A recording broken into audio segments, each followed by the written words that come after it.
देखो last lecture में आपने क्या सीखा था कि किसी भी डिफरेंशियल इक्वेशन को इंटेग्रल इक्वेशन में कैसे कन्वर्ट करते हैं। आज हम उसी इंटेग्रल इक्वेशन के वोल्टेरा वाले के ही सॉल्यूशन निकालने सीखेंगे। सॉल्यूशन भी सिर्फ एक मेथड से नहीं निकालेंगे, काफी सारे अलग अलग मेथड से निकालना सीखेंगे। तो मेथड्स करने से पहले एक आपने वेरस्ट्रास एम टेस्ट पढ़ा था सीक्वेंस सीरीज में। इवन सीरीज वाले में जब आप आर्बिट्रेरी सीरीज का टॉपिक पढ़ते थे वहां पे ये टेस्ट इंट्रोड्यूस हुआ था, वेरस्ट्रास एम टेस्ट। ये एक्चुअली में होता क्या है, ये आपको एक सीरीज ऑफ फंक्शन दिया गया है, समीशन एफ एन जेड, एक इनफाइनाइट सीरीज है, ठीक है, फंक्शंस की किसी डोमेन पे डिफाइन है। तो अगर आप इसी सीरीज के लिए कि इसकी सीक्वेंस की टर्म से बड़ी आप कोई सीक्वेंस इन पॉजिटिव कांस्टेंट में ले आओ। देखो यहाँ फंक्शन में था z पे डिपेंडेंट था, यहाँ डिपेंडेंट नहीं है, यहाँ पे सिर्फ और सिर्फ n पे डिपेंडेंट है, ठीक है। तो मतलब आप एक सीरीज के अंदर ले आओ, ऐसी सीरीज ढूंढ के लाओ कि उसके सारे मेंबर्स इससे क्या हो, बड़े, ठीक है। और जो वो आप ढूंढ के लाए हो, अगर आप उसका नेचर बता पा रहे हो, अगर वो कन्वर्जेंट बन रही है तो वहां से आप समीशन एफ एन को भी क्या कह दोगे, कन्वर्जेंट कह दोगे। कन्वर्जेस यूनिफॉर्मली एंड एब्सोल्युटली, ठीक है। जैसे कि फॉर एग्जाम्पल सपोज मैंने 1 by summation 1 plus x n, ये आपको एक सीक्वेंस ऑफ फंक्शन लिया और उसकी सीरीज बना दी मैंने, ठीक है।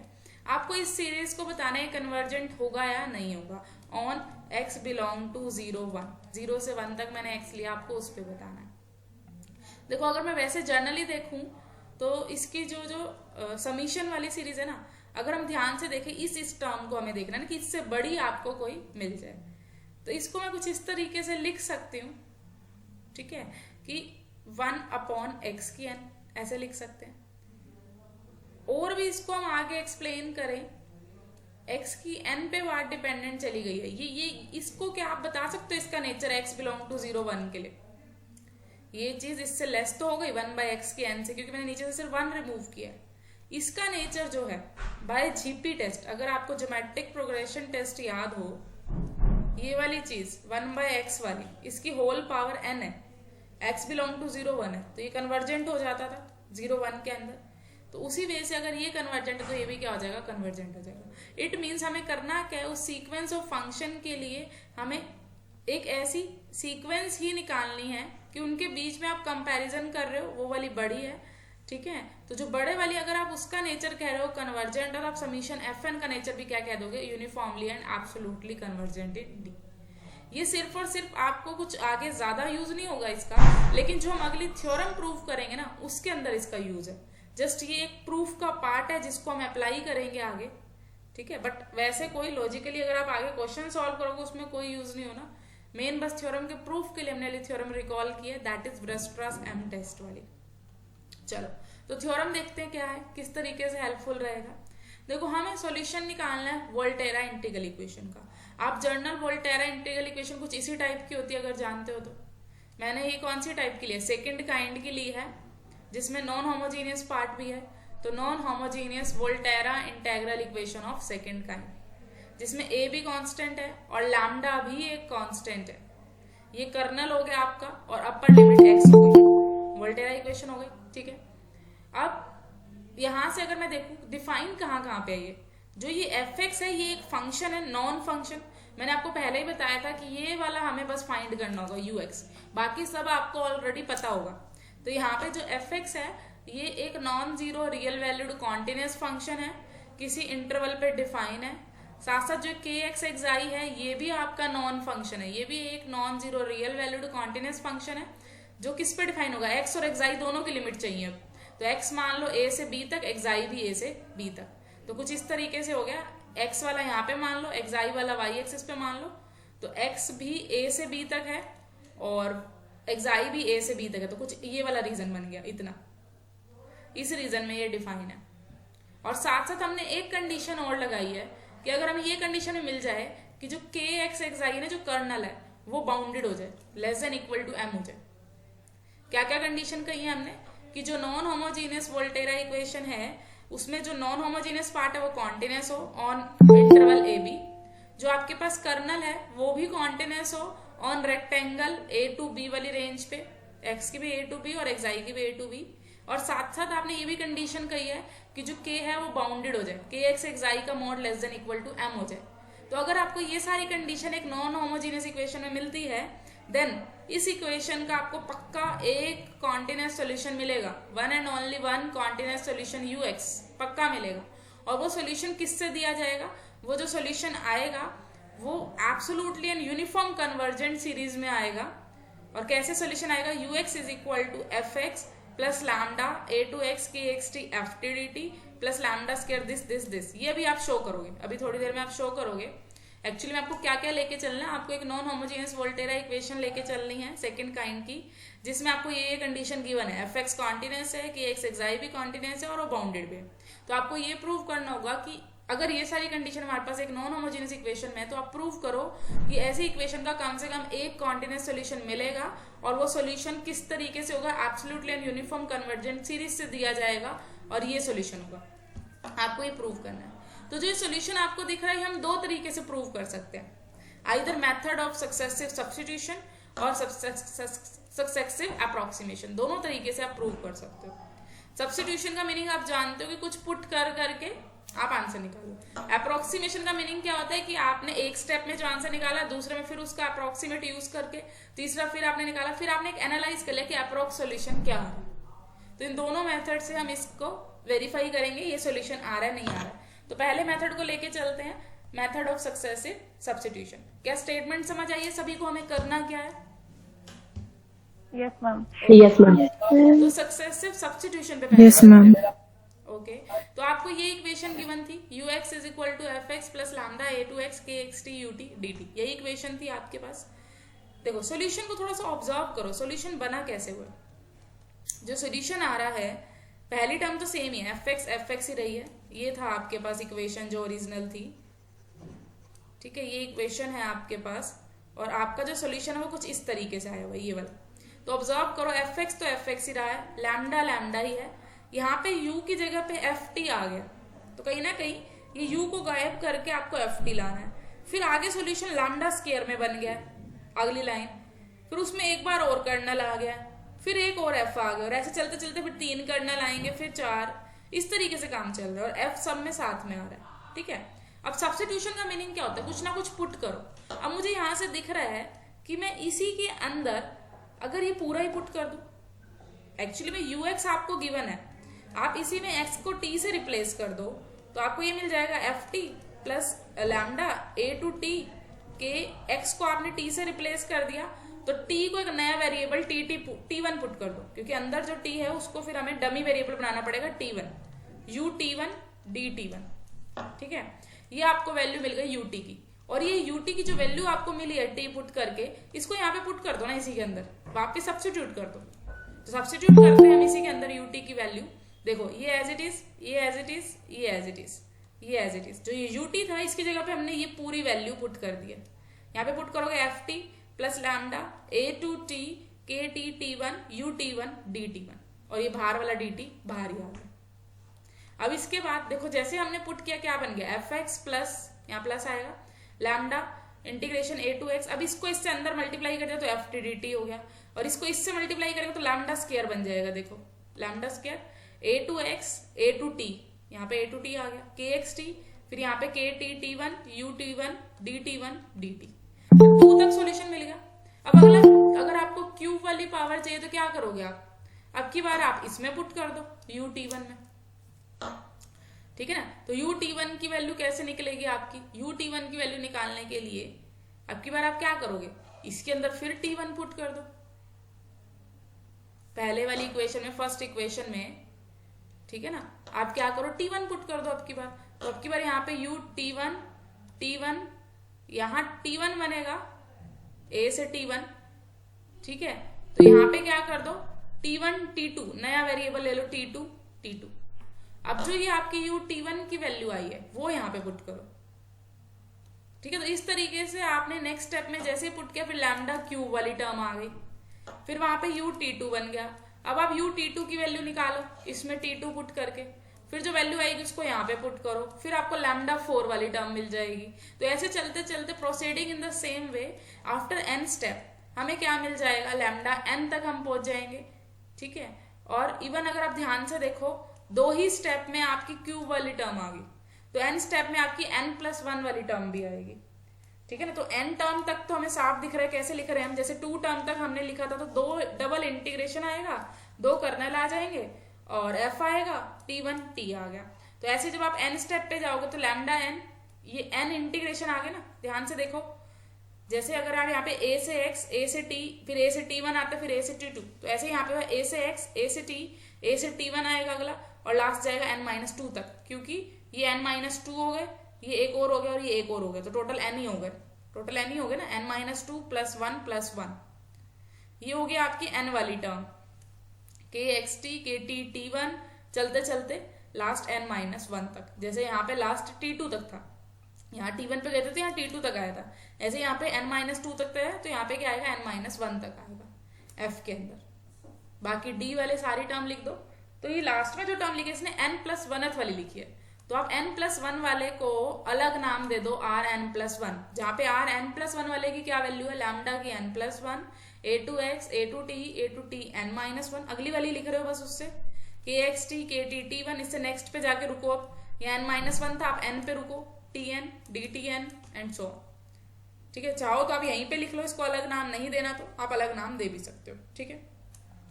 अब हमें प्रूव क्या करना था, हमें प्रूव करना है, सॉल्यूशन तो निकल आया, सेम ही सॉल्यूशन आया जो हम चाह रहे थे। देखो क्वेश्चन में यही सॉल्यूशन हमने बोला था, सॉल्यूशन तो वही आया, बस अब मुझे इस सॉल्यूशन को ये प्रूव करना है कि एब्सोल्युटली एंड यूनिफॉर्मली कन्वर्जेंट है, ये प्रूव करना भी बाकी है। तो ये कैसे प्रूव करेंगे, मुझे इसको प्रूव करने के लिए जो मेरे पास सीरीज आई है, अगर आप ध्यान से ऑब्जर्व करो, ये सीरीज की जो nth टर्म है वो कुछ इस टाइप की है, या n+1th टर्म। तो बेसिकली मुझे इसी टर्म को समीशन Rn+1x में लिख के, और अगर मैं इसके लिए एक mn ढूंढ आऊं जो इसकी सारी टर्म से बड़ा हो, और उस समीशन mn को अगर मैं कन्वर्जेंट दिखा दूं, तो मेरा ये भी क्या हो जाएगा, absolutely and uniform convergent by Weierstrass m test. तो हम वही करेंगे, इसको देखेंगे किससे लेस है ये। तो देखो कैसे लेस दिखाऊंगी मैं, मेरे को गिवन था कि fx कॉन्टिन्यूस है, गिवन था fx कॉन्टिन्यूस है। अब कोई फंक्शन अगर कॉन्टिन्यूस हो तो वो बाउंडेड भी होता है, बाउंडेड होगा तो वो किसी नंबर से लेस भी होगा, less than equal to m। k already आपको less than equal to m given था, तो इसको पुट कर दो, जो आपने vn ले लो या फिर Rn+1 वाली ले लो, आपकी मर्जी है। हम nth टर्म ले रहे हैं तो आप ये nth वाली टर्म ले लो तो भी कोई दिक्कत नहीं है, ठीक है। ये वाली टर्म उठा लो, इसको vn का नाम दे दिया इसने।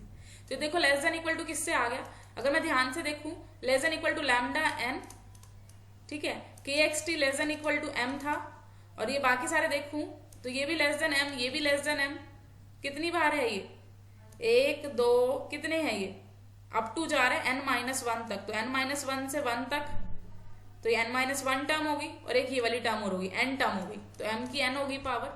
f वाला भी हमने less than equal to n ले लिया, ठीक है ना। तो बेसिकली हमारे पास क्या क्या निकल आया, less than equal to lambda की n, m की n इंटू n, और बाकी इंटीग्रेशन एज इट इज रह गए।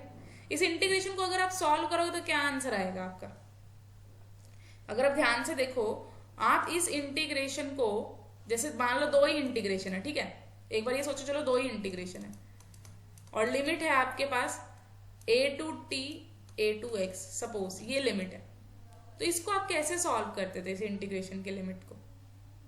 हम इसको पहले इस इंटीग्रेशन को सॉल्व कर लो, ये कर सकते हो आप। पहले जब आप इस इंटीग्रेशन को सॉल्व करोगे तो 1 पे इंटीग्रेशन t आएगा, और upper limit minus lower limit ये हो गया। फिर आप जो आया है उसको इस इंटीग्रेशन पे सॉल्व करोगे तो एक पावर और बढ़ेगी, बाय में 2 फैक्टोरियल हो जाएगा, बाय में 2 हो जाएगा। फिर दोबारा अगर इंटीग्रेशन करोगे तो 3/3 हो जाएगा। तो कहीं ना कहीं जो इसने लिखा है x माइनस a की power n by n factorial, ये फैक्टोरियल की फॉर्म में ही बन जाएगा। और कहीं ना कहीं x जो है वो a और b के बीच में लाई कर रहा है, a और b तो बाउंड्री लिमिट थी, तो कहीं ना कहीं x माइनस a को अगर मैं b माइनस a से रिप्लेस कर दूं, देखो ये a है मान लो, ये b है और कहीं बीच में x है, तो x माइनस a का जो गैप होगा वो b माइनस a से तो छोटा ही है, तो मैं less than equal to b minus a से इसको रिप्लेस कर सकती हूँ। तो बेसिकली हमारे पास ये आ गया कि जो ये वाली पूरी टर्म थी nth वाली वो इससे लेस आ गया, पूरी पूरी लेस। अब क्या मुझे आप इसका नेचर बता सकते हो, क्या ये कन्वर्जेंट है? Yes, this is convergent. क्यों है कन्वर्जेंट? अगर आप ध्यान से देखो, इसमें जितने भी यहाँ पे देखा जाए तो पावर की फॉर्म में बन गया, होल पावर n हो गया। बाकी सारे तो चलो कांस्टेंट है, ये पावर n हो गया। तो यहां से बाय रेशियो टेस्ट हम क्या कह सकते हैं कि जो वरस्ट्रस m टेस्ट से ये तो कन्वर्जेंट बना, तो वरस्ट्रस m टेस्ट लगा के ये वाला भी जो हमने लिया था समीशन vn वाली जो सीरीज थी, वो भी क्या बनेगी? Absolutely and uniformly convergent. और यही हमें प्रूव करना था, ठीक है। यहां से क्या बन गया? Absolutely uniformly convergent. अब जो हमारा आंसर आया था वो n+1 तक गया, n+1 तक हमने रोक दिया था, बट हमें जो आंसर शो करना है वो अप टू सो ऑन चलता रहे, ऐसा शो करना है। मतलब इन्फिनिटी को टेंड करता जाए, आगे बढ़ता जाए, हमें वो सॉल्यूशन चाहिए। तो देखो वो कैसे प्रूव करेंगे हम फाइनली। उसको प्रूव करने के लिए आपने क्या किया, जो Rn+1 वाली टर्म थी उसको सॉल्व करना शुरू किया, उसका मोड निकाला। सेम वे से लैम्डा की n+1 m से लेस हो जाएगा, अगला इंटीग्रेशन सॉल्व करोगे तो ये आ जाएगा। सेम वे से x माइनस ए को b माइनस ए से लेस लिख देंगे, बिल्कुल सेम वे से। अब अगर आप इस पे limit n tend to infinity करोगे, हमें बेसिकली यही देखना है कि अगर मैं इन्फानाइट तक जाऊं, n पे ना डिपेंडेंट रहूं, इन्फिनिटी पे ले जाऊं, तो क्या मेरा सही काम चल रहा है, क्या ये कन्वर्जेंट है? तो आप क्या करो, limit n tend to infinity लगाओ यहाँ पे। जैसे आप इस पे limit n tend to infinity लगाओगे, ध्यान से देखो, समथिंग बाय इन्फिनिटी 0 हो जाता है। तो ये 0 आ गया आपके पास, ठीक है। और जैसे ही 0 आ गया, इट मीन्स आप इन्फिनिटी तक जा सकते हो और आपकी जो एक्सपेंशन है वो आगे एक्सपेंड हो सकती है। इट मीन्स जो आपने लिया तो बिल्कुल ठीक है, यही रिक्वायर्ड सीरीज है। तो अभी तक आपने क्या क्या प्रूव कर दिया? सॉल्यूशन निकाल दिया पहली बात, और फिर आपने उस सॉल्यूशन को यूनिफॉर्मली एंड एब्सोल्युटली कन्वर्जेंट भी दिखा दिया, और उसको अप टू इन्फिनिटी तक भी आप ले गए। अब जो सिर्फ एक ही बात बची है, कौन सी? One and only one solution. ये एक ही सॉल्यूशन मिलेगा, सिंगल सॉल्यूशन है, ऐसा कोई और दूसरा सॉल्यूशन नहीं मिलेगा गिवन क्वेश्चन का, ठीक है। सिंगल को कैसे शो करेंगे? मान लो 2 सॉल्यूशन है, ऐसे शो कर सकते हैं, ठीक है ना। तो हम यहां से एक्चुअली में एक ही सॉल्यूशन है, अगर मैं इसी सॉल्यूशन को जो निकला है उसको मैं सेटिस्फाई करके दिखा दूं, तब भी हम कह देंगे यही सॉल्यूशन है। तो अब हम वेरीफाई करेंगे क्या ये सीरीज एक्चुअली में सॉल्यूशन है भी या नहीं है। तो हम यहां से सब्स्टिट्यूट करेंगे पहले तो ux को इस साइड पे जो आपके पास है, ठीक है ना। यहाँ पे अगर आप पुट करोगे, मेन कहाँ था क्वेश्चन, मेन क्वेश्चन को ux की ये वैल्यू आप पुट करो इसमें, मेन क्वेश्चन में, मेन क्वेश्चन यही था ना।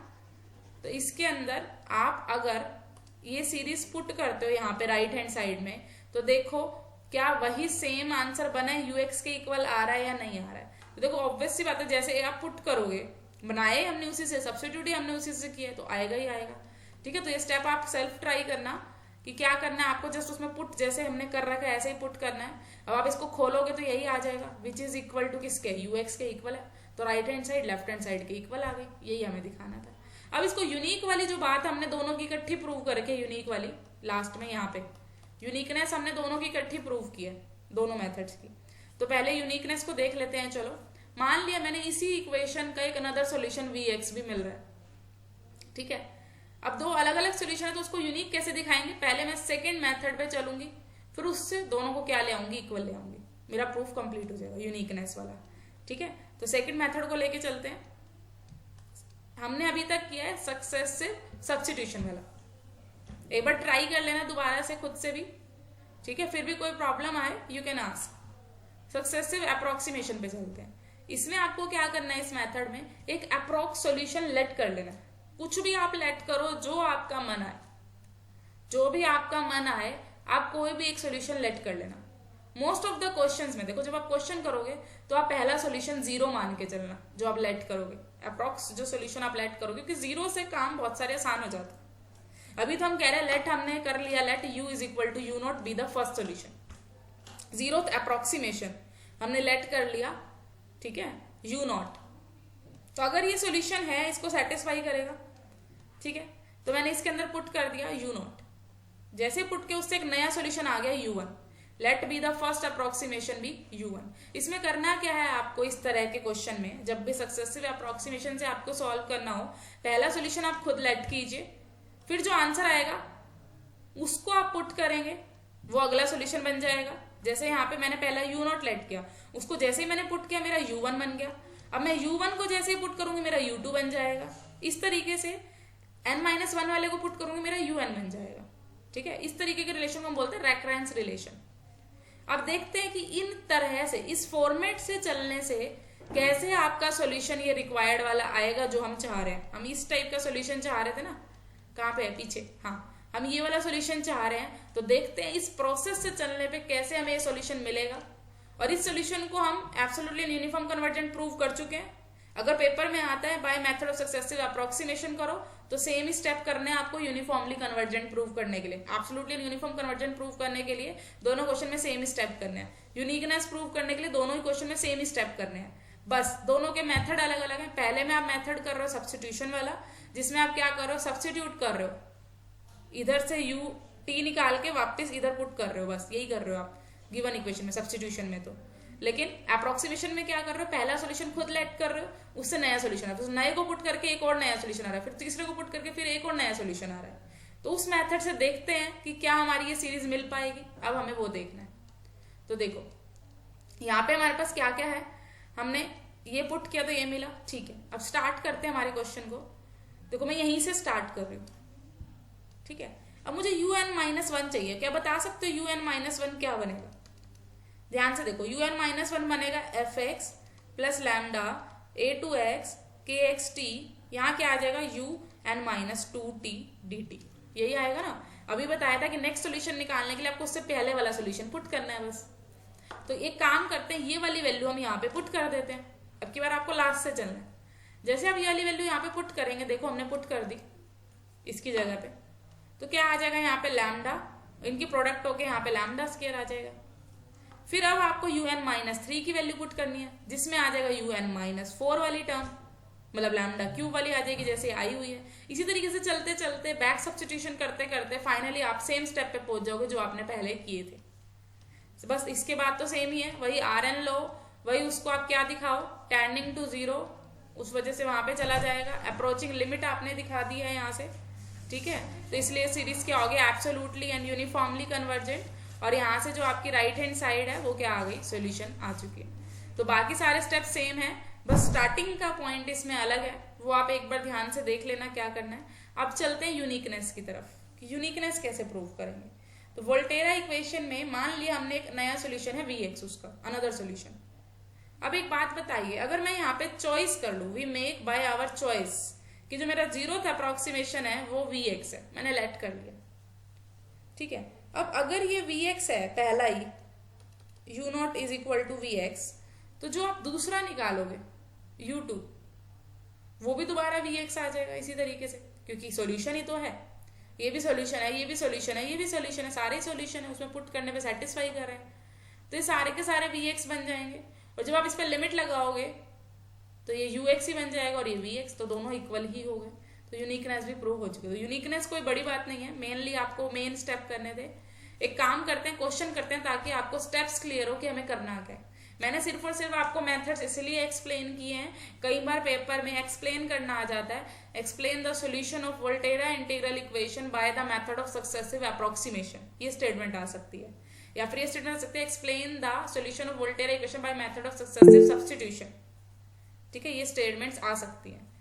और डायरेक्ट क्वेश्चन भी आ सकता है। देखो यहाँ पे क्वेश्चन में स्पेशली लिखा है, using the method of successive approximation solve the integral equation, ठीक है। अब सक्सेसिव अप्रोक्सीमेशन क्या था, पहला सॉल्यूशन आपको खुद लेट करना है, तो इसमें पहला सॉल्यूशन मैंने 0 था, अप्रोक्सीमेशन खुद लेट कर लिया 0 ही। आपकी मर्जी है, आप चाहे 1 ले लो, चाहे 2 ले लो, चाहे x ले लो, चाहे x क्यूब ले लो, आपकी मर्जी है। बस मैंने कहा सबसे सिंपल है 0 लेना, 0 ले लो। अब 0 लोगे, पुट करो इसके अंदर पहला सॉल्यूशन। जैसे हम पुट करेंगे 0 को यहाँ पे, तो नया आ जाएगा u1, इसको u1 का नाम दे दो, x माइनस यहाँ 0 इंटू समथिंग 0 हो जाएगा dxi। इसका इंटीग्रेशन, 0 का इंटीग्रेशन तो 0 ही होगा, तो ये खत्म हो गया, आंसर बचा x। तो u1 की वैल्यू आ गई x। अब इसको यहाँ पे पुट करो तो u2 का आंसर आ जाएगा, तो u2 का आंसर निकालो। अब की बार क्या पुट करना है हमें, इसकी जगह पे x पुट करना है, और बेसिकली x नहीं पुट करना हमें, u1 आ जाएगा ना इसकी जगह पे, यहाँ पे u1 xi आएगा। तो अगर आपका u1 x है तो u1 xi कितना होगा, xi हो जाएगा, तो यहाँ पे पुट होगा xi इसकी जगह। यहाँ पे आ गया x minus integration x minus x I into x i d x I. Solve कीजिए, इसको मल्टीप्लाई कीजिए, इंटीग्रेशन सॉल्व करना है, 0 से x लिमिट लगाना है, ये आप कर लेंगे। ठीक है, तो यहाँ से हमने ऑब्जर्व किया हमारा ये आया u2। सिमिलर वे से u3 के लिए अब मुझे u2 पुट करना पड़ेगा। u2 पुट करो, ये निकला है u2। इसमें एक्साई पुट करके करना है, तो यहाँ पे x की जगह एक्साई से रिप्लेस कर दो, कर दिया replace, xi minus xi cube by 6। Simply multiplication करो with respect to D xi solve करना है, इंटीग्रेशन, ये आ जाएगा आपके पास। तो हमने ऑब्जर्व किया है u1 की वैल्यू थी x, u2 की value x minus x cube by 3 factorial, u3 की value x minus x cube by 3 factorial plus x5 by 5 factorial. तो इसी तरीके से अगर हम आगे बढ़ते जाएंगे, 2 वाले डेरिवेटिव में 3 तक गए थे हम, 3 वाले में हम 5 तक गए हैं। कहीं ना कहीं पहली 3 टर्म आई है ओड वाली पहली 3 टर्म आई है। ऐसी nth वाले में ओड वाली जाएंगी 2n माइनस 1 तक टर्म, पुट करके देख लो। ऑल्टरनेट साइन चल रहे हैं, plus minus plus minus plus. कहीं ना कहीं अगर आप ध्यान दो, ये किसकी एक्सपेंशन हुआ करती थी, किसकी एक्सपेंशन है ये जो हम कर रहे हैं, साइन एक्स की। तो दैट इज द सोल्यूशन। देखिए हमें लास्ट में n टेंड टू इन्फिनिटी लगाना है ना, अप टू सोन छोड़ना है, हमें n टेंड टू इन्फिनिटी लगाना है। तो जैसे ही मैं इसको अप टू सोन लेके जाऊंगी, this is the expansion of sine x, this is the required solution. तो ये हमने जो सॉल्व किया, ये हमने सक्सेसिव अप्रोक्सीमेशन से सॉल्व किया। ठीक है, और यही मेथड इजी पड़ता है सॉल्यूशन करने के लिए। आपको और भी क्वेश्चन दे रखे हैं सक्सेसिव अप्रोक्सीमेशन से, आप इसको सॉल्व कीजिए, इसको भी उसी से सॉल्व कीजिए, आपके सॉल्व हो जाएंगे सारे के सारे क्वेश्चंस। ठीक है, आप चाहो तो सक्सेसिव सब्स्टिट्यूशन से भी सॉल्व कर सकते थे। उसमें आपको क्या करना था, वापस उसी को बार बार पुट करना है। जैसे मैं यहां से कैसे करती, मुझे इसी को इसमें पुट करना था। यहां से u एक्साई की वैल्यू पहले मैं निकालती और फिर इसी को इसके अंदर पुट करती थी। मैं करके भी दिखा देती हूँ, ताकि अगर कहीं बाय चांस पेपर में सक्सेसिव सब्स्टिट्यूशन से आ जाए। वैसे तो देखो आएगा नहीं, जो आपके नोट्स हैं ये वाले, इसी में से ही पेपर आएगा। स्टिल फिर भी हम कर क्या रहे हैं, मुझे पहले यहाँ से u एक्साई की वैल्यू चाहिए, क्योंकि मुझे इसमें पुट करनी है। तो आप इस पूरे से u एक्साई की वैल्यू अगर देखें, एक्साई माइनस 0 से एक्साई हो जाएगा, एक्साई माइनस को नया नाम दे दो एक्साई 1, म्यू एक्साई 1 डी एक्साई 1, यही बन जाएगा। ठीक है ना। अब इस म्यू एक्साई की वैल्यू आपको इसके अंदर पुट करनी है। ठीक है, समझ रहे हो ना बात। अब इसको इसके अंदर पुट करोगे, 0 टू एक्स माइनस एक्साई यहाँ पे पुट हो जाएगा। तो यहाँ पे जैसे ही आप पुट करोगे एक्साई माइनस 0 से एक्साई, तो आपको समझ आएगा कि कहीं ना कहीं पहले वाले को आप सॉल्व कर रहे हो, तो यहाँ से वही टर्म आ जाएगी, x cube by 3 factorial plus x5 by 5 factorial up to ये बीच वाली टर्म जो भी आएगी। तो पहली 3 टर्म से आपको समझ आ जाएगा साइन एक्स की एक्सपेंशन बन रही है। अप टू आप इन्फिनिटी को टेंड करोगे तो आंसर वही आ जाएगा साइन एक्स। बट ईजी रहता है अप्रोक्सीमेशन से करना, जैसा कि हमने देखा है। तो आप अप्रोक्सीमेशन ही लगाना अगर पेपर में कुछ भी लिखा नहीं आता कि किस मेथड से करो। ठीक है, चलिए अब मैं आपको एक नया मेथड सिखाने जा रही हूँ, लैपलास ट्रांसफॉर्म मेथड, किसी भी इंटेग्रल इक्वेशन को सॉल्व करने के लिए। ये जो लैपलास ट्रांसफॉर्म मेथड है ना, ये एक बहुत ही स्पेशल केस में यूज होगा, और जिस केस में यूज होगा ना वोल्टेरा इक्वेशन में, वो केस बहुत इजी बन जाएगा सॉल्व करने में। आपको वहां यूज करना है इस मेथड को जब आपको जो कर्नल वाला पार्ट होता है ना, वो कुछ डिफरेंस की फॉर्म में दिखे, मतलब जी एक्स माइनस एक्स आई की फॉर्म में दिखे। जैसे अगर आप ध्यान दो, अभी पीछे जो ये वाला क्वेश्चन था, इसमें कर्नल है ये वाला, यही है ना कर्नल। कर्नल कौन सा पार्ट होता है, जो इसके साथ हो, अननोन फंक्शन के साथ, इंटीग्रेशन के अंदर। ये फंक्शन है एक्स माइनस टी का, अगर आप ध्यान से देखो तो इसको मैं function of x minus T लिख सकती हूँ। तो डिफरेंस टाइप का ही हो गया, पूरा का पूरा एक्स माइनस टी में। ऐसे ही ऊपर जो अभी अभी हमने सॉल्व किया क्वेश्चन, ये भी कहीं ना कहीं एक्स माइनस एक्स आई की फॉर्म में है, वही कह लो एक्स माइनस टी या एक्स माइनस एक्स आई, उसी की फॉर्म का पूरा का पूरा इकट्ठा है। क्या अगर मैं आपको ये वाला बोलूं, आप ये बता सकते हैं, अगर मैंने मान लीजिए आपको कर्नल की वैल्यू दे दी, मैंने के एक्स एक्स आई दे दिया, e x square minus t square, क्या आप इसको कह सकते हैं ये function of x minus t है?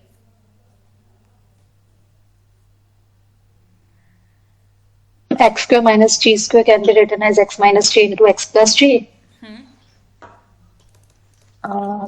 मैम x minus t का फंक्शन तो आई थिंक नहीं कह पाएंगे, क्योंकि साथ में x plus t भी आ रहा है। यस, बिल्कुल पूरा प्रॉपर्ली x माइनस टी का फंक्शन नहीं है ये साथ में गड़बड़ कर रहा है। ठीक है ना। तो इस क्वेश्चन को हम इस तरीके से डील नहीं कर सकते, तो इधर है, इसको कर सकते हैं x माइनस एक्साई लिख सकते हो माइनस कॉमन लेके, इसको भी कर सकते हो इसी तरीके से, इसको भी कर सकते हो क्योंकि यहाँ पे 1 आ रहा है कर्नल। 1 तो भाई हर एक का ही फंक्शन है, 1 में तो क्या ही प्रॉब्लम है। 1 को आप फंक्शन ऑफ x माइनस एक्साई भी कह सकते हो, क्या प्रॉब्लम है, ठीक है ना। x माइनस एक्साई की पावर 0 हो गया एक तरीके से, वो भी तो 1 ही होता है। तो पहचान सकते हो आप कौन कौन से डिफरेंस में, कौन कौन से कर्नल डिफरेंस में नहीं है। तो जो जो डिफरेंस में होंगे ना उसमें हम लैपलास ट्रांसफॉर्म मेथड लगा सकते हैं, अदरवाइज नहीं लगा सकते।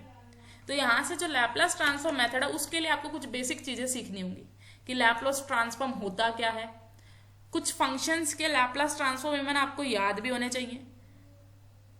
पहले बीएससी में आपने ये सब्जेक्ट पढ़ा है जिसमें special function and integral equation करके एक सब्जेक्ट हुआ करता था स्पेशल फंक्शन वाला, उसमें आपका चैप्टर था ये वाला, आई थिंक 4th या 5th चैप्टर था लैपलास ट्रांसफॉर्म के ऊपर।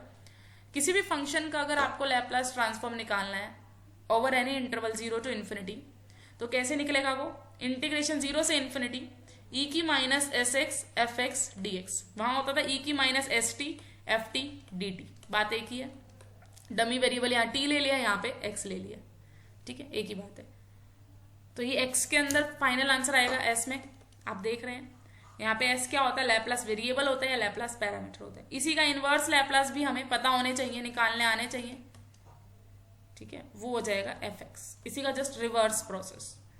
तो कुछ फंक्शन के हम डायरेक्टली याद रख रहे हैं Laplace. Laplace of sine x क्या होता है, 1/x² + 1, इसी से हम कह सकते हैं लैपलास इनवर्स ऑफ 1/s² + 1 होता है साइन एक्स। उल्टे भी याद रखो फॉर्मूले, क्योंकि अभी हमें आगे यूज करने पड़ेंगे। लैपलास ऑफ कोस एक्स क्या होता है, x/s² + 1, e की ax का 1/s - a। ये सब आप अगर याद रखते हैं तो बहुत बेटर है। लैपलास ऑफ x की n क्या होता है, n⁻s की n+1 आएगा, ऊपर ही है पावर में 1, ये यहाँ पे गड़बड़ कर दी थोड़ी सी, आप ऊपर ही लिख लेना n+1। लैपलास ऑफ f' क्या होता है, फर्स्ट a की डेरिवेटिव बस याद रखो, nth तक जाने की जरूरत नहीं है, इतना सिंपल ही रहेगा, s × f(s) - f(0).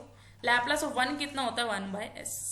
और हालांकि ये तो आप इससे भी निकाल सकते हो, n को 0 पुट कर दो तब भी लैपलास ऑफ 1 निकल आएगा, यही आएगा सेम।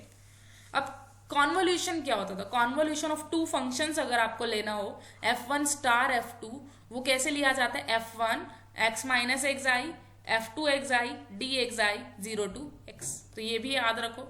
कॉन्वोल्यूशन थ्योरम क्या कहती है कि अगर आप लैपलास ले रहे हो कॉन्वोल्यूशन के ऊपर तो अलग अलग प्रोडक्ट में ओपन हो जाएगा। The Laplace transform of convolution of two function is equal to product of their respective Laplace transform, ठीक है। अब करना क्या है, हमें इस मेथड को कैसे अप्लाई करना है वो हम सीख रहे हैं। सबसे पहले मैंने भी बताया था आपको कर्नल कैसा होना चाहिए, डिफरेंस कर्नल होना चाहिए, इस फॉर्म का होना चाहिए, x माइनस एक्साई की फॉर्म का डिफरेंस कर्नल। तो वर्किंग प्रोसीजर क्या है, कैसे सॉल्व करेंगे, हमें करना क्या है, पूरी इक्वेशन पे आप लैपलास अप्लाई कर दोगे, ठीक है। तो देखो जैसे ही आप इस पे लैपलास अप्लाई करोगे, ध्यान से देखो, यहाँ पे कर्नल होगा कुछ डिफरेंस की फॉर्म का, है ना, x माइनस एक्साई u एक्साई डी एक्साई। तो अभी आपने लैपलास कॉन्वोल्यूशन पढ़ा था, this is the Laplace convolution of gx star ux, याद है, ऐसा ही कुछ था लैपलास कॉन्वोल्यूशन। और इसका लैपलास अगर मुझे निकालने के लिए कह दिया जाए, इट मीन मुझे इसका लैपलास निकालना है, इट मीन मुझे दोनों की लैपलास की क्या आ जाएगी, प्रोडक्ट आ जाएगी। तो बस काम आसान हो गया। जो कर्नल होगा डिफरेंस वाला, उसमें सिर्फ x वाली टर्म का लैपलास लेना है आपको, सिर्फ x वाली टर्म का, और इसमें सिर्फ u वाले का लैपलास लेना है, उनकी प्रोडक्ट करके लिख दो। इसका लैपलास आप निकाल ही सकते हो, ये फंक्शन है, इसका लैपलास से आप u एक्साई मान लेना, क्योंकि अननोन फंक्शन होगा ना, इसके तो आंसर निकालना है आपको। तो हम ऐसे ही चलेंगे, देखो जब इस पे लैपलास लिया हमने us मान लिया, इसका लैपलास जो भी आएगा fs, इसका लैपलास अलग अलग की प्रोडक्ट हो जाएगी gs into US into lambda. अब हमें यूएस की वैल्यू पहले तो निकालनी है, क्योंकि हमें ux फाइंड आउट करना है। ux क्या है, लैपलास है किसका, यूएस से हमने लिखा है। तो अगर मुझे इसकी वैल्यू निकल जाए मेरी, तो मैं इसका लैपलास इनवर्स लेते ही मैं इसका आंसर बता सकती हूँ। तो जस्ट मुझे इसकी वैल्यू निकालनी है, तो एक तरफ इकट्ठा कर लो इसको। हमने क्या किया, यूएस वाली टर्म इकट्ठी की, यहाँ 1 बच गया, और ये इधर आके minus lambda g of s बन गया, और इधर क्या बच गया, f ऑफ s बच गया। तो यहाँ से यूएस की वैल्यू आ चुकी है fx बाय में 1 माइनस लैम्डा gx। तो जो वैल्यू आएगी, जैसे आप इस पे लैपलास इनवर्स अप्लाई करेंगे तो आपके पास क्या निकल आएगा, ux की वैल्यू निकल आएगी। तो ये तो क्या वर्किंग प्रोसीजर, एक क्वेश्चन करके देखते हैं ताकि आपको और क्लियर हो हम कर क्या रहे। देखो, क्या हम इस पे अप्लाई कर सकते हैं ट्रांसफॉर्म मेथड? बताओ अब मुझे देख के। Yes ma'am. कर सकते हैं। x माइनस एक्स आई डिफरेंस कर्नल है, बस अप्लाई कर दो। इस पे लैप्लास करोगे, इसको यूएस मान लो। x का लैप्लास अभी अभी आपने पढ़ा था, लैप्लास ऑफ x की n क्या था? n फैक्टोरियल बाय s की n+1। तो यहाँ से x का देखें तो n की वैल्यू 1 पुट करो, 1/s² माइनस, अभी डिफरेंस कर्नल में कॉन्वोल्यूशन बन जाएगी, इसका अलग से लैप्लास, इसका अलग से लैप्लास। लैप्लास ऑफ x ही बची है ना, मैंने कहा था x माइनस एक्स आई को नहीं लेना, सिर्फ x का करना है। तो Laplace of x 1/x² into Laplace of u x i, इसको हमने माना है यूएस। ये हो गया, खत्म बात, प्रोडक्ट में आ गया। अब यहाँ से ux वाली टर्म इकट्ठी करो, जैसे इकट्ठी करोगे इसको इधर ले आओगे, यहाँ से 1 कॉमन हो गया और ये इधर आके +x² बन जाएगा और ये इधर पड़ा रहेगा 1/s²। बस काम आसान हो गया, यही हम निकाल रहे थे। देखो 1/s² और इसके बाय में ये चला गया जो लिखा हुआ है हमने। इसको सॉल्व करोगे, दोनों तरफ से s² कैंसिल होगा, 1/1 + s² + 1 आ गया। और इसका लैप्लास इनवर्स लेते ही ux की वैल्यू आ जाएगी। किसका लैप्लास इनवर्स क्या बनेगा? इसका sin x, ये sin x का था, आंसर आ गया। और यही क्वेश्चन सेम अभी हमने किया था कितने बड़े मेथड से, अप्रोक्सीमेशन मेथड से किया था सेम क्वेश्चन। उसी सेम क्वेश्चन को जब हमने लैप्लास ट्रांसफॉर्म से किया है तो बहुत ही आसान कंसेप्ट हो गया। तो इसके क्वेश्चंस आप आज ट्राई करके आएंगे खुद से, ठीक है। सेम तरीके से ये भी सेम ही है, बस अब हमने non homogeneous Volterra equation first kind की ले ली है। अभी तक हम सेकंड काइंड की ले रहे थे, अब हम फर्स्ट काइंड ले रहे हैं। फर्स्ट काइंड में क्या होता है, आपके पास एक ही यू आता है जैसे आपको दिख रहा है। इसमें पहले ही वही क्वेश्चन है डिफरेंस कर्नल वाला, सेम तरीके से डिफरेंस कर्नल को सॉल्व करना जो भी बताया था आपको, इस क्वेश्चन को सेम तरीके से अप्लाई करना।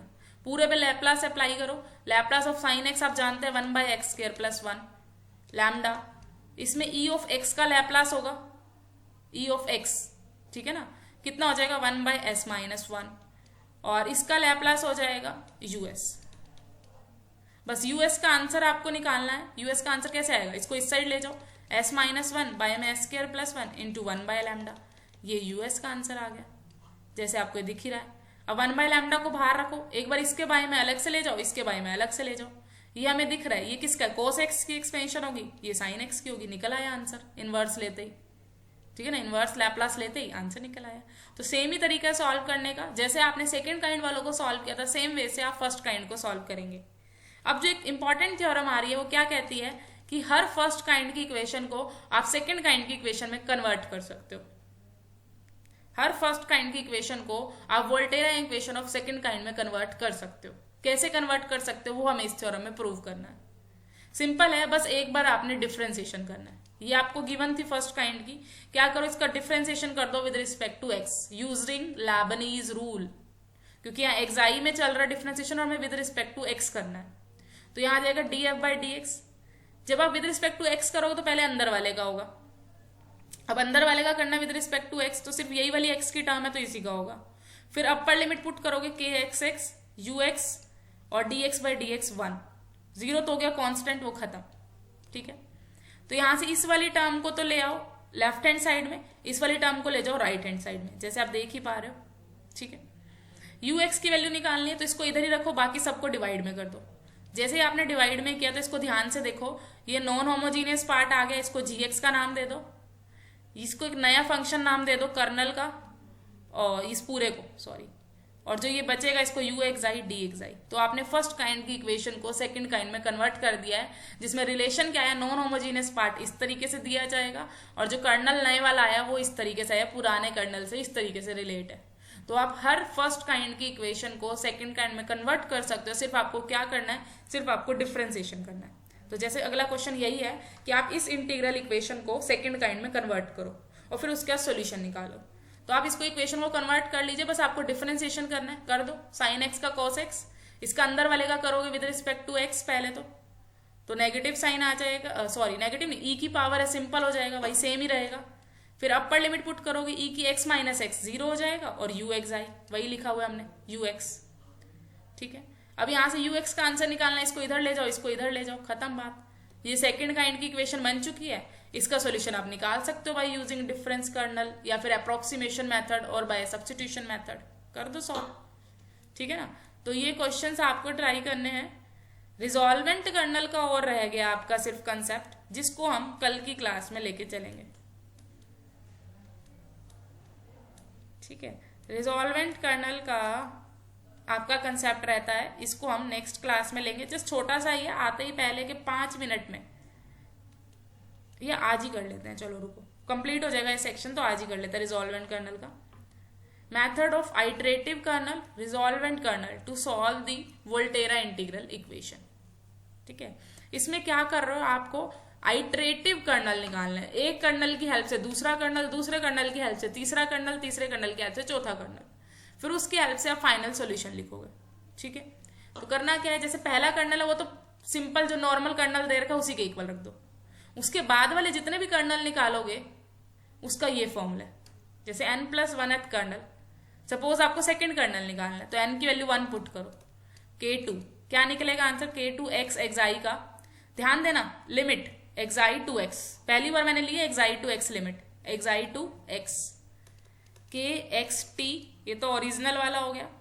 फिर यहाँ पे k1 क्योंकि 2 वाला निकाल रहे थे यहाँ 1 आएगा, और क्या पैरामीटर आएगा, t है यहाँ पे तो यहाँ t आएगा, x xi बाहर आएंगे दोनों, ध्यान रखना हमने यहाँ पे x xi लिखा है, यहाँ x आएगा, यहाँ xi आएगा, बीच में एक नया वेरिएबल आ रहा है t, और उसी के विद रिस्पेक्ट डिफरेंशिएशन होगा।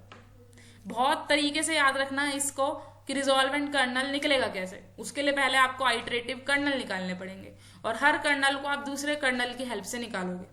k1 वाला k के ही इक्वल होगा, k2 वाला कैसे निकलेगा, k2 x xi, लिमिट चलेगी xi टू x, पहले आएगा kxt, ये फिक्स है हर एक में kxt, यहाँ पे आएगा आपका जो यहाँ लिखा है उससे एक कम, बस ध्यान रखना x xi निकाल रहे हो तो यहाँ x, यहाँ xi, और यहाँ पे एक नया वेरिएबल t जिसके विद रिस्पेक्ट आप डिफरेंशिएशन करोगे।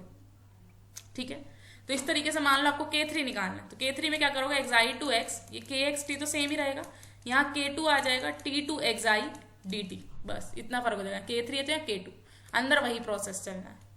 तो इससे देखो होगा क्या आपका, इससे एक चीज निकल के आएगी, जैसे आप बार बार इसको पुट कर रहे हो, ठीक है ना, ये इस तरीके की एक सीरीज बन जाएगी। आपने ये देखा था कि हमें पता है इस फर्स्ट का सॉल्यूशन ऐसे ही दिया जाता है, ये हमने अभी पीछे सीखा था वोल्टेरा इक्वेशन के अंदर, जो हमारा फर्स्ट इक्वेशन है उसका सॉल्यूशन कैसे निकलता था, इस तरह की सीरीज से निकलता था, लैम्डा, लैम्डा स्क्वायर, एफ आता था साथ में, लैम्डा स्क्वायर में 2 कर्नल और फिर एफ आता था, ये हमने पीछे अभी सीखा है, अप्रोक्सीमेशन में भी सब्स्टिट्यूशन में भी। अगर मैं इसको सीरीज की फॉर्म में लिखना चाह रही हूँ तो सीरीज की फॉर्म में कैसे बनेगा, μ0 plus lambda μ1 plus lambda square μ2, compare करो इनको आपस में, कंपेयर करेंगे, ये इसके इक्वल आ गया, ये इसके इक्वल आ गया, ये इसके इक्वल आ गया। तो ध्यान से देखो μ0 आया fx, μ1 कितना आया, सिंपली जो हमारा k1 वाली टर्म थी, k1 के इक्वल था। μ2 कितना आया है, μ2 को अगर आप ध्यान से देखो तो हम इसको कंबाइन कर लेंगे, अगर दोनों कर्नल को कंबाइन कर लिया हमने तो मिलके ये वही बन चुका है जो आपकी k2 की वैल्यू थी, k2 x t1 वही बन चुका है। तो कहीं ना कहीं u2 बन गया ft k2, ऐसे un बन जाएगा ft kn।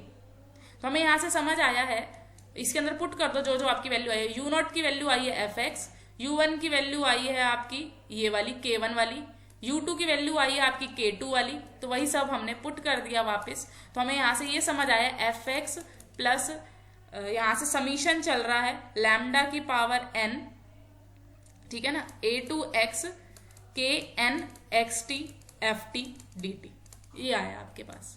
तो आपको करना क्या है, इसके अंदर हम इसी को बोलते हैं, अगर मैं लैम्डा एक कॉमन भी ले लूँ बाहर, या n-1 बचेगा, एक लैम्डा बाहर चला जाएगा, लैम्डा को कॉमन ले लूँ तो जो अंदर वाली टर्म बची है ना आपके पास इंटीग्रेशन के अंदर जो टर्म बनेगी लैम्डा n-1 इंटू kn वाली समीशन के साथ, इसको हम बोलते हैं रिजॉल्वेंट कर्नल। तो कई बार आपसे पेपर में यही पूछा होगा फाइंड रिजॉल्वेंट कर्नल, तो आप रिजॉल्वेंट कर्नल कैसे निकालेंगे, आपको पहले सारे कर्नल निकालने पड़ेंगे। k1 तो k के ही इक्वल होगा, k2 कैसे निकलेगा वो मैंने आपको तरीका बता दिया, xi to t into kxt into यहाँ k1 आ जाएगा txi dxi, ये k2 निकल आएगा। ऐसे आप k3 निकालोगे k2 का यूज करके, और इससे ये वाली एक एक्सपेंशन बना दोगे, इस एक्सपेंशन का जो आंसर होगा वो रिजॉल्वेंट कर्नल होगा, और जो रिजॉल्वेंट कर्नल आएगा उसी से आपका सॉल्यूशन निकल रहा है। देखो सॉल्यूशन में देखो क्या चेंज हुआ है, ध्यान से देखो सॉल्यूशन को, fx यहाँ रिजॉल्वेंट कर्नल आ गया मेन कर्नल की जगह पे, आपकी इक्वेशन हुआ करती थी ux is equal to F x plus lambda A to x, यहाँ होता था कर्नल के एक्स टी, यहाँ आता था u x i d x i. ये आपकी मेन इक्वेशन थी। तो अगर मैं मेन इक्वेशन को सॉल्यूशन से कंपेयर करूं, एफ एक्स तो एफ एक्स ही रहा है, लैम्डा तो लैम्डा ही रहा है, बस जो मेन कर्नल था उसकी जगह पे आ चुका है रिजॉल्वेंट कर्नल, जो आप कर्नल्स की हेल्प से निकालोगे। जहां यू है वहां पे आपको एफ टी पुट करना है D T. This is your final answer. तो आपको कर्नल निकालने आ जाएंगे आइट्रेटिव, या आइट्रेटिव कर्नल ही है, के से K1 निकालना, K2 निकालना, Kn निकालना। आइट्रेटिव कर्नल की हेल्प से आप रिजॉल्वेंट कर्नल निकाल सकते हैं। ये रिजॉल्वेंट कर्नल का फॉर्मूला है K1 plus lambda K2 plus lambda square K3 up to so on. और रिजॉल्वेंट कर्नल की हेल्प से आप फाइनल सॉल्यूशन भी निकाल सकते हो, जिसका ये मेथड है। ठीक है, तो इस जो सीरीज है आपकी जो रिजॉल्वेंट कर्नल वाली, इस सीरीज को हम बोलते हैं न्यूमन सीरीज। इसका एक नाम है न्यूमन सीरीज। और इसका जो सम होता है वो रिजॉल्वेंट कर्नल बनता है। एक्चुअली हम समीशन ही तो कर रहे हैं, सम कर रहे हैं। ठीक है ना, तो इसकी हेल्प से आपको सॉल्यूशन निकालना। तो मैं एक फटाफट सॉल्यूशन बता देती हूँ आपको निकाल के, ताकि आप इसके क्वेश्चन भी ट्राई करो। ध्यान से देखो, कर्नल क्या है, एक्स आई माइनस एक्स।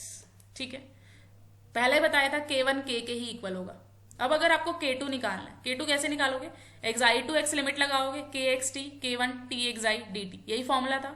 तो के एक्स टी तो कितना है, देखो के एक्स एक्स आई, अगर एक्स आई माइनस एक्स है, इसमें से ये माइनस हो रहा है, तो ऐसे कि T माइनस एक्स बनेगा। और K1 K के ही इक्वल था, तो वो एक्स आई माइनस टी बन जाएगा। सिंपल हो गया। T के विद रिस्पेक्ट इंटीग्रेशन करना है, तो इसको खोलो, T के विद रिस्पेक्ट इंटीग्रेशन करो और लिमिट लगाओ एक्स आई टू एक्स, यही आ जाएगा आपका। सिमिलर वे से K3 निकालना, अब आपको यहाँ पे K2 आ जाएगा। K1 वाला K के इक्वल था T माइनस एक्स। K2 वाला अगर आप ध्यान से देखो, तो जहां जहां x है वहां वहां x पुट करो, और जहां जहां एक्स आई है वहां वहां एक्स आई पुट करो। ऐसे ही अब जब आप K2 पुट कर रहे हो, x is replace by t, x i तो एक्स आई ही है, तो यहाँ पे x को t से रिप्लेस कर दो, बाकी सेम है। बाकी सेम ही किया हमने। सॉल्व करोगे अब इसको आप with respect to t integration, तो 5 में आ जाएगा।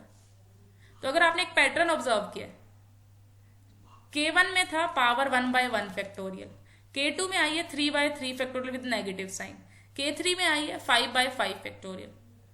हमें रिजॉल्वेंट कर्नल पता था कैसे बनता है, K1 plus lambda K2 plus lambda square K3 up to so on, इसी तरीके से बनता है। तो K1 यहाँ पे रख दिया। ठीक है, लैम्डा की वैल्यू कितनी है, यहाँ पे लैम्डा की वैल्यू पहचानो। देखो लैम्डा यहाँ आता था, यहाँ पे लैम्डा है ही नहीं, मतलब लैम्डा की वैल्यू है 1, मतलब लैम्डा की वैल्यू है 1। ठीक है, तो हमने यहाँ पे लैम्डा को 1 पुट कर दिया, तो सिंपली 1 का स्क्वायर 1 का क्यूब सारे 1 ही हो जाएंगे। तो K1 plus K2 plus K3 करना आपको, ये K1 plus K2 plus K3। ये एक एक्सपेंशन बन चुकी है, किसकी एक्सपेंशन बनी है, साइन की, साइन एक्स आई माइनस एक्स की। तो ये रिजॉल्वेंट कर्नल निकल चुका है। सॉल्यूशन मैंने आपको बताया था कि जो आपके पास मेन है उसी को सेम रखो सारा, बस यहाँ पे रिजॉल्वेंट कर्नल पुट कर दो। वो पुट कर दिया हमने, साइन एक्स माइनस एक्स आई। यहाँ पे एफ पुट कर दो, एफ ऑफ एक्स आई। जब एफ ऑफ एक्स एक्स है तो एफ ऑफ एक्स आई कितना होगा, एक्स आई होगा, जो हमने पुट कर दिया। बस अब तो ये सॉल्व हो जाएगा। एक्स आई के विद रिस्पेक्ट डिफरेंशिएशन करना है, इंटीग्रेशन सॉरी कर ही दोगे आप इंटीग्रेशन, आपका आंसर आ जाएगा। तो इसको ट्राई कर लेना एक बार, इजी है ये भी। बस एक बार आपको सारे फॉर्मूले माइंड में सेट हो जाने चाहिए और इंटीग्रेशन निकालना आना चाहिए। हर चीज को सही तरीके से लगाना, x i to x limit लेना, अंदर कर्नल जिस तरीके से कहा है, जिसके विद रिस्पेक्ट डिफरेंशिएशन कहा है उसी के विद रिस्पेक्ट करना। तो यहाँ पे आपका जो फर्स्ट सेक्शन है वो खत्म होता है। पूरा का पूरा जो ये काम था, आपने बहुत सारे मेथड सीखे सॉल्विंग वोल्टेरा इक्वेशन को, जिसमें आपने अगर डिफरेंस कर्नल है तो उसमें आपने कौन सा मेथड लगाया है डिफरेंस कर्नल में,